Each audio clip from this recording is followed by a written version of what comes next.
In this video, we're going to look at how we can use Kaboom to perform and automate penetration testing tasks. Kaboom is an automated cybersecurity tool, and it uses the Bash scripting language. Kaboom is generally used for the information gathering stage of a penetration test and can perform activities for us such as vulnerability assessment. One of the advantages of Kaboom is its ability to support simultaneous multi-scanning. For this demonstration, I'm going to be working on a Kali Linux virtual machine. So to get started, open up a terminal and clone the Kaboom repository. To do that, I'm going to use the command git clone, followed by the URL to the repository, which is https://github.com/leviathan36/kaboom.git. Now that we've cloned the repository, let's change directory into it using the command cd kaboom/kaboom. And let's see what we have inside the repository with the command ls. We can see kaboom.sh, which is the shell script that we're going to use. I want to set up the permissions of Kaboom, and in this case, I'm going to set up the permissions as 777 to make the file wide open. I'll use the command sudo chmod 777 kaboom.sh. Now, we should be able to run Kaboom. Let's verify that by using the command sudo./kaboom.sh.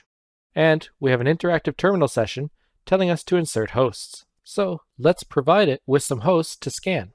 Let's give it a range of 192.168.56.1-200, which will scan the hosts from .1 up to .200. We need to specify a destination where we want to save the results. In this case, let's use /home/kali/kaboom.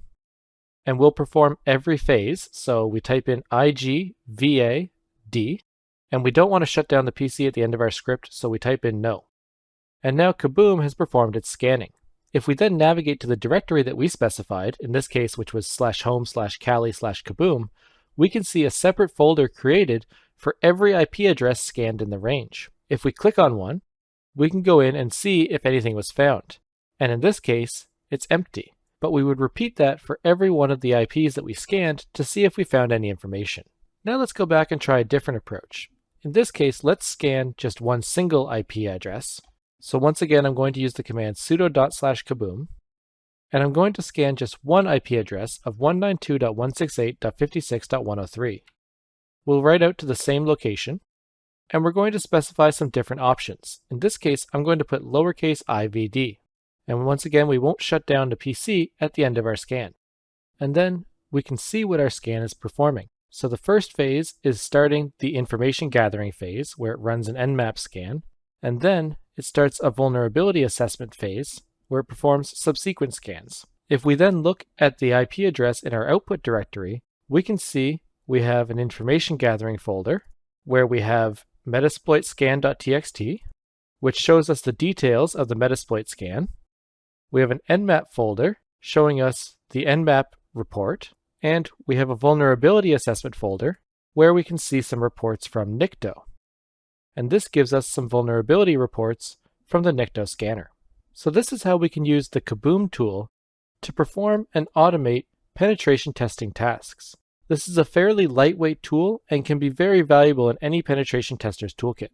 The tool itself is also customizable. If we return back to the Kaboom folder, we can see a user word list short, which is the word list that gets used when performing its dictionary or D phase. If I cat the contents of that file, we can see it just has a very bare bones dictionary of usernames with root, admin, administrator, guest, and FTP user. We could modify this to include more usernames and make this more robust. Similarly, with custom URL wordlist.txt, we can see a fairly comprehensive word list here, but we can still modify it where necessary. If we look at the Metasploit scan script, we can modify this as we wish to pull out or add in modules that are being used by Metasploit. So we can see the default modules that get used, such as SSH version scanner and MySQL version scanner. And if we want to add more, we can do that by adding in more modules in the same format. This customizability makes the tool very flexible, and you can easily set it up for your particular use case.